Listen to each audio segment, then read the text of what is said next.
بے روزگاری بڑھ رہی ہے. یہ آپ کی خدمت کرنے نہیں آئے تھے, یہ اپنے کیسز ختم کرنے آئے تھے. انہوں نے جو چوری کی ہے اس کو بچانے آئے تھے.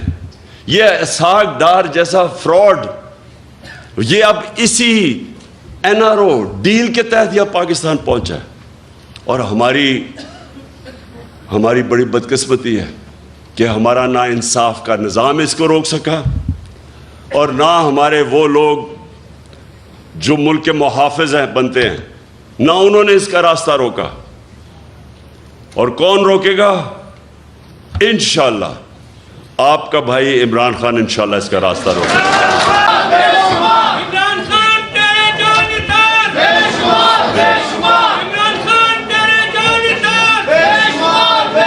شکریہ جی, شکریہ. بسم اللہ الرحمن الرحیم.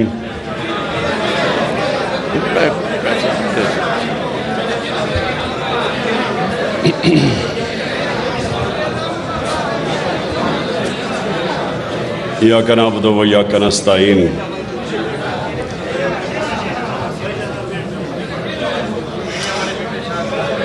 میرے معزز علماء, معزز مشائخ, میں پہلے تو آپ سب کا شکریہ ادا کرتا ہوں. آپ یہاں تشریف لائے اور میں نے آپ کی تقریریں بھی سنی. تو میں سب سے پہلے آپ کو اپنی بات شروع کرنے سے پہلے میں یہ واضح کر دوں, تھوڑا اس طرف ہو جاؤ, تھوڑا ادھر, اور آپ بھی ادھر نیچے ہو جاؤ, وہ نہیں دیکھ سکتے. تو میں یہ واضح کر دوں کہ میں کوئی اسلام کا کوئی عالم نہیں ہوں. میں کوئی ایک اپنے آپ کو اسکالر نہیں سمجھتا اسلام کا. لیکن میں جس طرح کل بھی میں نے یہ بات کی کہ میں نے اپنی زندگی کے تجربے سے, اور میں نے بڑا مغربی کلچر اندر سے دیکھا, اور اپنا تو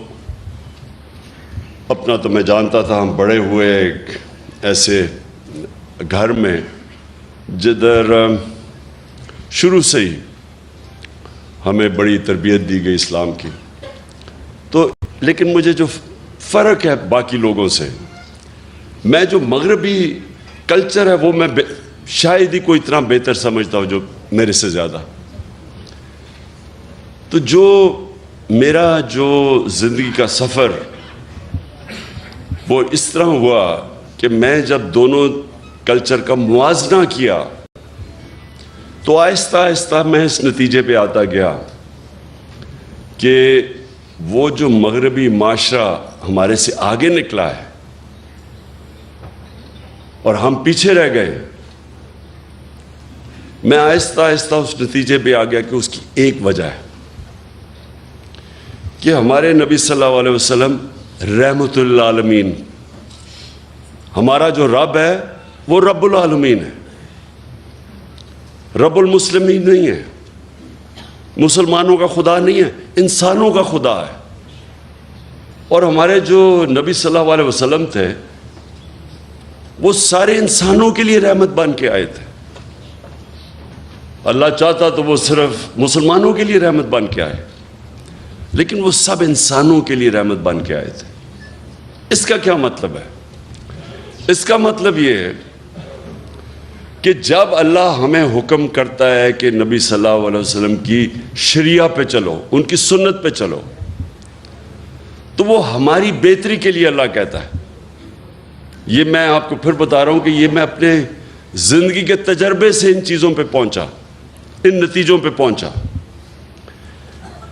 کہ جب اللہ حکم کرتا ہے کہ ان کی زندگی سے سیکھو, ان کی سنت پہ چلو, تو اللہ کیا کہہ رہا ہے؟ اللہ ہمیں کیا, کیونکہ ہمارے سے پیار کرتا ہے اللہ, وہ اپنی مخلوق سے سب سے زیادہ پیار کرتا ہے. تو وہ ہمیں وہ راستہ دکھا رہا ہے جو راستہ انسان کے عروج کا ہے، کیونکہ دنیا کی تاریخ میں نہ کوئی وہ انسان اس عروج پہ پہنچ سکتا ہے، نہ کبھی پہنچے گا جو ہمارے نبی صلی اللہ علیہ وسلم پہنچے.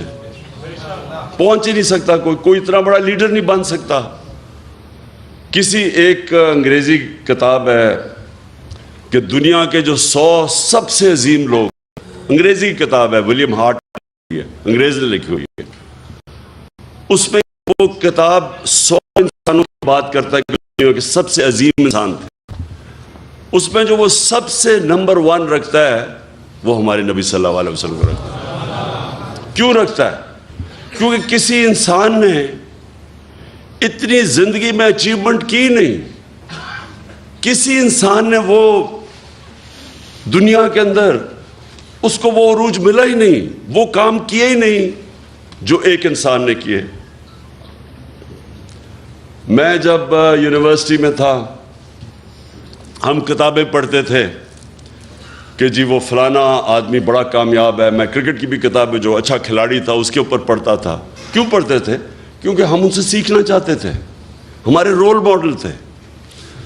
آج ہمارے بچے بل گیٹس کا پڑھتے ہیں کہ دنیا کا سب سے کامیاب ٹیکنالوجی کا آدمی ہے، کہ وہ کیسے پہنچا. اسٹیو جابز، یہ بڑے لوگ جو کامیاب ہیں، لوگ ان کی کتابیں پڑھتے ہیں. تو جو آج انسان سب سے دنیا کی تاریخ کا عظیم آدمی تھا، تو اللہ ہمیں حکم کر رہا ہے کہ ان کی زندگی سے سیکھو، کیونکہ اگر آپ نے اوپر جانا ہے تو ان کے راستے پہ چلو. اللہ کو فائدہ نہیں پہنچا سکتا کوئی، اللہ بے نیاز ہے. یہ ہماری بہتری کے لیے وہ کہتا ہے.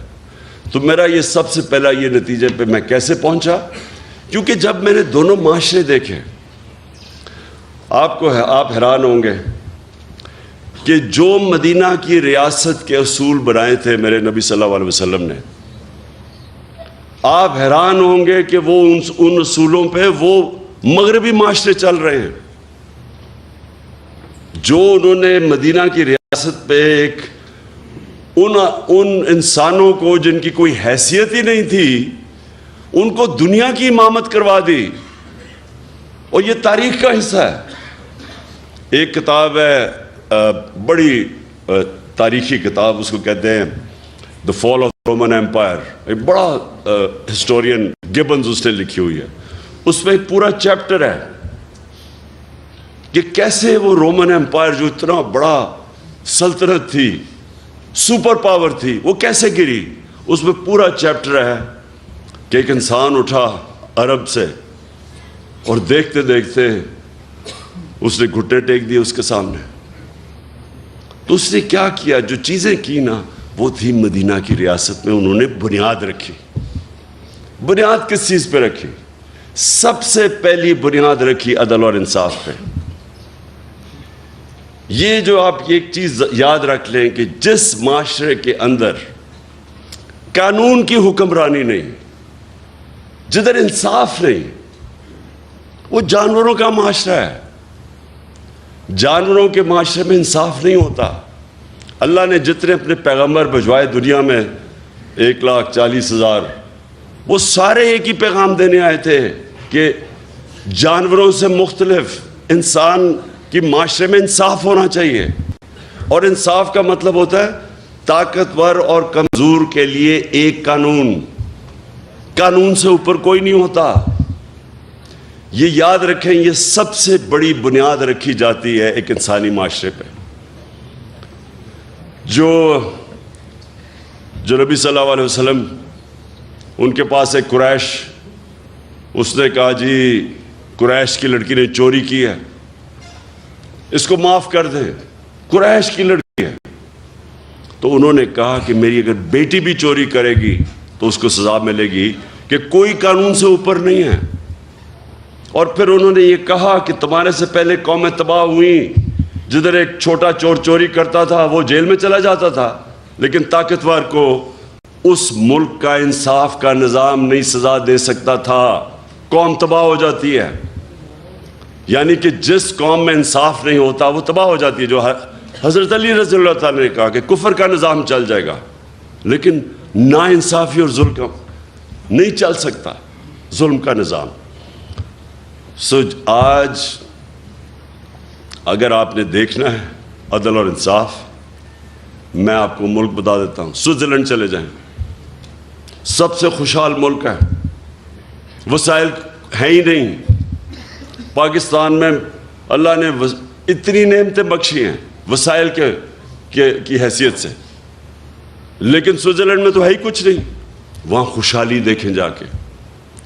اور ایک انڈیکس ہوتا ہے کہ ایک ملک میں، اسے کہتے ہیں رول آف لا انڈیکس، یعنی انصاف کتنا زیادہ ہے کس ملک میں۔ آپ حیران ہوں گے کہ مسلمان ملکوں میں 20% بھی نہیں ہے انصاف، رول آف لا۔ سوئٹزرلینڈ میں تقریباً 100% ہے، کوئی قانون کے اوپر نہیں ہے۔ انصاف اور خوشحالی،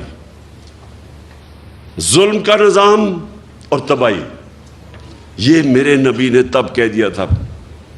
دوسری چیز، فلاحی ریاست، مدینہ کی ریاست دنیا کی تاریخ کی پہلی فلاحی ریاست بنائی گئی تھی۔ ریاست نے اپنے کمزور طبقے کی ذمہ داری لی تھی۔ ریاست نے پورے بیواؤں، معذوروں کو، یتیموں کو، غریبوں کو پینشنز، مسلمان کے زمانے میں، حضرت عمر کے زمانے میں پینشنز آئی تھی، پہلی دفعہ بوڑھوں کو بھی ذمہ داری لی۔ انسانی معاشرہ تھا۔ آج اگر آپ نے یہ دیکھنا ہے فلاحی ریاست کدھر ہے، ڈنمارک، سویڈن، ناروے، برطانیہ، آپ وہاں جا کے دیکھیں کہ کیسے انسانوں کی قدر ہے۔ میں آپ کو دعویٰ کرتا ہوں کہ وہ اپنے جانوروں کا ہمارے انسانوں سے بہتر دھیان رکھتے ہیں۔ وہاں ایک پولیس والے کو 3 سال سزا دے دی کہ وہ پولیس کے کتے کے اوپر، وہ اپنے کتے پہ کسی نے دیکھ لیا کہ اس کو مار رہا تھا، پولیس والے کو سزا دے دی۔ یا پولیس والے انسانوں کے ساتھ کیا کرتے ہیں؟ ابھی وہ شہباز گل کے ساتھ کیا ہوا ہے؟ 2 دن پکڑ کے اس کو مارا، ننگا کر کے اس کو تشدد کیا۔ وہاں انسانوں کو، انسانیت کا تو نظام اور ہے، وہ جانوروں کو، ان کی ایک ہے RSPCA، وہ دیکھتی ہے کہ کئی جانوروں پہ تو نہیں ظلم ہو رہا۔ اور یہ کدھر شروع ہوا تھا؟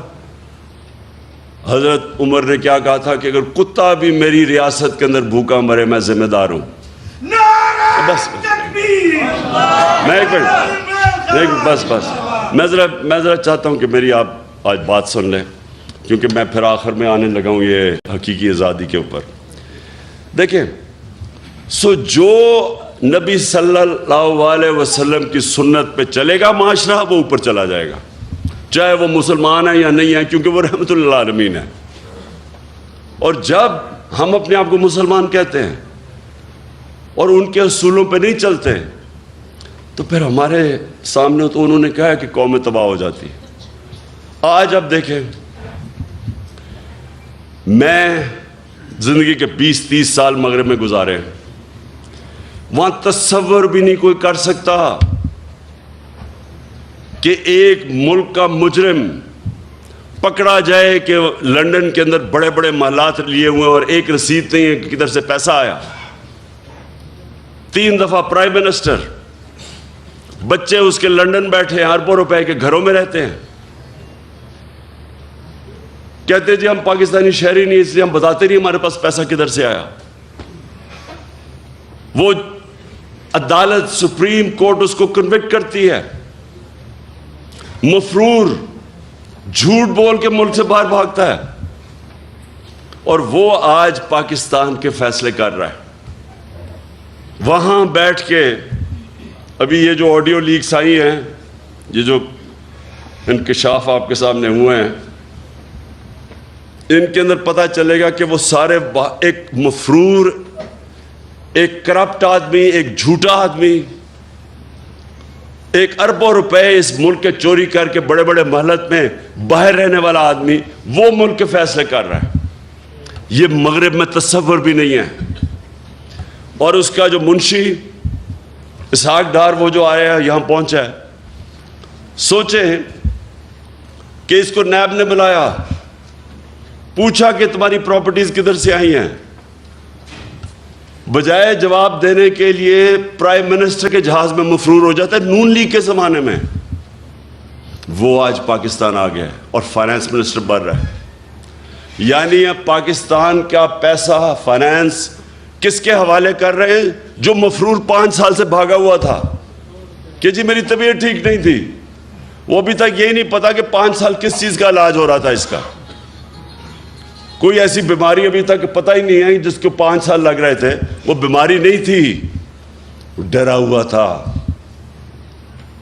اور تب اب ڈیل کر کے یہاں پہنچا ہے, اور اب آ کے پاکستان کا فائنانس منسٹر بنے گا. 22 کروڑ قوم کی, یعنی آپ کے خزانے کے اوپر بیٹھے گا. بلے کو بٹھاؤ گے دودھ کی حفاظت کرنے کے لیے. یہ کسی مغربی معاشرے میں نہیں ہو سکتا, کیونکہ وہاں انصاف ہے. اور میں جب یہ چیزیں آپ کے سامنے رکھتا ہوں, اور یہ جو ابھی آپ نے فضل الرحمان کی بات کی, یہ اس گورنمنٹ کا حصہ ہے جدھر یہ ظلم ہو رہا ہے. سارے 60% جو کیبنٹ بیٹھی ہے, 60% کیبنٹ ضمانت پہ ہے, کرپشن کے کیسز کی ضمانت پہ ہے. یہ کس مغربی معاشرے میں ہوگا؟ اس لیے وہ ہمارے سے آگے ہیں کہ وہ ان کے جو احکامات میرے نبی نے ہمارے لیے, مسلمانوں کے معاشرے کے لیے جو ہمیں کہا تھا کہ یہ آپ کے لیے لازمی ہے, وہ ادھر چل رہے ہیں. انسانیت وہاں بہتر ہے, فلاحی ریاست بہتر ہے. وہاں غریب آدمی بے روزگار ہوتا ہے, اس کو پیسے ملتے ہیں جب تک روزگار نہیں ملتا. وہاں غریب آدمی کے لیے بہترین سکول ہیں, مفت پڑھائی ہے. غریب آدمی کسی ہسپتال میں جائے اس کو مفت علاج ملتا ہے. جو ہم نے کوشش کی ہیلتھ کارڈ لا کے کہ عام لوگوں کے لیے, غریب گھرانے کے لیے ہیلتھ انشورنس کہ 10 لاکھ تک کہیں بھی علاج کروا سکو, یہ تو ہم نے شروع کیا. یہ سارے مغرب میں ہیں. ادھر فلاحی ریاست ہے, عدالت میں جاتا ہے غریب آدمی, حکومت اس کو وکیل کر کے دیتی ہے, حکومت انصاف دیتی ہے اس کو. اس لیے اللہ کی برکت آتی ہے وہاں. جب غریب آدمی کی آواز, اس کی جب دکھ اور درد کی آواز اوپر سنتا ہے, اور جب آپ اس کی خدمت کرتے ہیں وہ بھی سنتا ہے اوپر والا. تو میں نے وہ معاشرے دیکھے ہیں. اس لیے جب میں آیا تو حکومت میں, جب میں آیا, حکومت سے پہلے میں بات نہیں کی. جب میں حکومت میں آیا, پرائم منسٹر بنا, تب میں شروع ہوا کہ یہاں ریاست مدینہ کے اصولوں پہ پاکستان کو کھڑا کرنا ہے. اس لیے کیا کہ یہ کوئی نہ سمجھے کہ میں ووٹ مانگنے کے لیے کر رہا ہوں, کہ لوگ میری نیت پہ نہ شک کریں. جس طرح فضل الرحمان اسلام کو بیچتا ہے, اس کو جو مرضی فتویٰ دلوانا اسے دلوا لو, اگر اس کو تم پوزیشن دے دو. اس کا تو مقصد اسلام, اگر 30 سال سے وہ پالیٹکس میں ہے, مجھے بتائے کہیں دنیا کے اندر اس نے ایک دفعہ اسلام کی کوئی بات کیا باہر جا کے؟ اور یہاں بتائے پاکستان میں کتنے لوگ اس کو دیکھ کے مسلمان ہوئے ہیں. میں دعویٰ کرتا ہوں کہ لوگ اس کو دیکھ کے اسلام سے دور ہو جاتے ہیں, کیونکہ وہ جب دیکھتے ہیں کہ صرف ایک انسان کے جو دین کے اوپر بات کر رہا ہے, سارا بات فتوے دین پہ دے رہا ہے, اور اس کے ضمیر کی قیمت ایک ڈیزل کا پرمٹ ہو, کون اس کو سمجھے گا؟ اس لیے میں آپ سے آج اپنے علماء اور مشائخ آپ سب سے یہ کہنا چاہتا ہوں کہ دیکھیں, یہ بڑا ایک پاکستان ایک فیصلہ کن موڑ پہ کھڑا ہے. انہوں نے جو باہر کے لوگ تھے, جو باہر کی قوتیں تھیں, وہ اس لیے نہیں انہوں نے مجھے یہ سازش کر کے ان ساروں کے ساتھ مل کے اندرونی اور بیرونی ملک مل کے سازش کر کے ہٹایا. اس لیے نہیں ہٹایا کہ وہ مجھے جانتے نہیں ہیں. مجھے سب سے زیادہ مغرب میں لوگ جانتے ہیں. انہوں نے اس لیے ہٹایا کہ وہ اس ملک میں ایسے لوگ چاہتے ہیں جو ان کی غلامی کریں. اور جتنا بڑا ڈاکو ہوتا ہے اتنا ہی وہ بزدل ہوتا ہے, کیونکہ اس کو پیسہ بچانا ہے اپنا. پیسے بچانے کے لیے وہ ملک کو قربان کرنے کے لیے تیار ہو جاتا ہے. ان سب کے پیسے باہر پڑے ہیں. ان کا اربوں ڈالر باہر پڑا ہے، چاہے یہ زرداری ہو، چاہے نواز شریف ہو، یہ خان 30 سال سے پیسہ چوری کر رہے ہیں ملک کا۔ ان کو اسی طرح کے لوگ چاہیے آپ کے اوپر، کیونکہ وہ جو ان کو کہیں گے وہ کریں گے۔ جب زرداری اور نواز شریف 10 سال 8 سے لے کے 18 تک جب یہ اقتدار میں تھے، 400 ڈرون اٹیک کیے امریکہ نے پاکستان پہ۔ یہ دنیا کی تاریخ میں کبھی نہیں ہوا کہ جس ملک کے لیے آپ جنگ لڑ رہے ہیں وہ آپ کے اوپر یہ اٹیک کر رہا ہے، یہ کہیں نہیں ہوا آج تک۔ اور یہ سارے انسانی حقوق کی خلاف ورزی تھی، یہ سارے انٹرنیشنل لاز کی خلاف ورزی تھی۔ کوئی قانون آپ کو اجازت نہیں دیتا کہ آپ ہی فیصلہ کریں دہشت گرد کو آپ ہی مار دیں۔ ہمارا وہ الطاف حسین بیٹھا ہوا لنڈن میں 30 سال سے، کیا کہیں گے کہ ہم ڈرون میں اٹیک کر کے اس کو مار سکتے ہیں؟ کوئی اجازت دے گا آپ کو؟ کہیں گے عدالت پہ جاؤ۔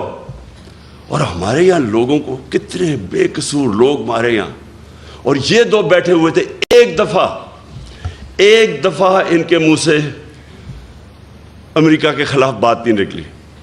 کس نے اس کے خلاف پروٹیسٹ کیا؟ تحریک انصاف نے۔ ہم نے جا کے دھرنے دیے ڈرونز کے خلاف، ہم نے جا کے ساری جگہ اٹھایا۔ ان دونوں حکمرانوں نے کبھی کچھ نہیں کیا، کیونکہ ان کے پیسے باہر پڑے ہیں، یہ اپنے پیسے کے غلام ہیں۔ آزادی جو حقیقی آزادی ہے وہ سب سے پہلے تو وہ آتی ہے کہ ایک حکومت ایسی ہو جو اپنے لوگوں کی بہتری کے لیے فیصلہ کرے، جو اپنے جس نظریے سے پاکستان بنا تھا اس کے لیے فیصلے کرے۔ اور وہ جب آپ ایک آزاد خود جب حکومت آتی ہے جو آزاد فارن پالیسی، تو وہ اس کو مشکل وقت سے نکلنا پڑتا ہے، کیونکہ آزادی کوئی پلیٹ میں نہیں دیتا کسی کو، آزادی کے لیے جدوجہد کرنی پڑتی ہے۔ ہمارے نبی صلی اللہ علیہ وسلم مدینے میں پہلے دن آزادی نہیں مل گئی تھی، کفار نے پوری کوشش کی۔ جنگ احد کے اندر بڑی مشکلوں سے مسلمان بچے، پھر جنگ خندق کے اندر تو سارے سمجھ رہے تھے کہ بچیں گے نہیں، اتنی بڑی فوج آئی اور گھیر لیا تھا ان کو۔ تو جدوجہد کی، قربانیاں دیں، پھر آزاد ہوئے اور پھر ایک عظیم قوم بنے۔ غلام تو کبھی اوپر جا ہی نہیں سکتے۔ اور جب ایک مسلمان دعویٰ کر دیتا ہے کہ لا الہ الا اللہ، اور پھر وہ کیسے کسی کی غلامی کر سکتا ہے؟ اس کا مطلب کہ آپ نے جو اللہ سے وعدہ کیا ہے، آپ نے حلف لیا ہے، لا الہ الا اللہ، اللہ سے آپ کا حلف ہے کہ اے اللہ تیرے سوا میں کسی کے سامنے نہیں جھکوں گا، پھر آپ کیسے کسی کی غلامی کر سکتے ہیں؟ اور پھر جب آپ یہ دعویٰ کر دیتے ہیں تو پھر اللہ آپ پہ چھوڑ دیتا ہے، اور قومیں وہ اٹھتی ہیں جو پھر اپنے پیر پہ کھڑی ہوتی ہیں، پھر قربانیاں دیتی ہیں، مل کے قوم قربانی دیتی ہے، وہ پھر نکل جاتی ہے۔ جو ہوا کہ دنیا کی تاریخ کا سب سے بڑا انقلاب آیا تھا مدینہ کے اندر، دنیا میں اتنا بڑا انقلاب نہیں آیا۔ 10 سال 622 اور 632 میں دنیا کا نقشہ بدل گیا، دنیا بدل گئی۔ 2 سپر پاورز تھی تب بھی۔ ہمیں بھی جب تک ہم ایک بحیثیت قوم ایک صحیح معنی میں اپنے آپ کو آزاد نہیں کرتے، جو ہمارا کلمہ ہمیں آزادی دیتا ہے، اور جب تک ہم یہ چوروں کی غلامی کریں گے جو باہر سے کنٹرولڈ ہیں، کوئی مستقبل نہیں ہے ملک کا۔ انہوں نے جو 5 مہینے کے اندر کہا جی ہم مہنگائی کم کرنے آئیں گے، 50 سال میں سب سے زیادہ مہنگائی ہوئی ہے آج پاکستان میں، 50 سال کے بعد ایسی مہنگائی ہے۔ کبھی ایسا معیشت جو 6% کے اوپر ترقی کر رہی تھی 6 مہینے پہلے، آج وہ بالکل نیچے گر چکی ہے، بے روزگاری بڑھ رہی ہے۔ یہ آپ کی خدمت کرنے نہیں آئے تھے، یہ اپنے کیسز ختم کرنے آئے تھے۔ انہوں نے جو چوری کی ہوئی ہے اس کو بچانے آئے تھے۔ یہ اسحاق ڈار جیسا فراڈ، یہ اب اسی NRO ڈیل کے تحت یہ پاکستان پہنچا ہے۔ اور ہماری بڑی بدقسمتی ہے کہ ہمارا نہ انصاف کا نظام اس کو روک سکا، اور نہ ہمارے وہ لوگ جو ملک کے محافظ ہیں بنتے ہیں، نہ انہوں نے اس کا راستہ روکا۔ اور کون روکے گا؟ انشاءاللہ آپ کا بھائی عمران خان انشاءاللہ اس کا راستہ روکے گا۔ مہربانی۔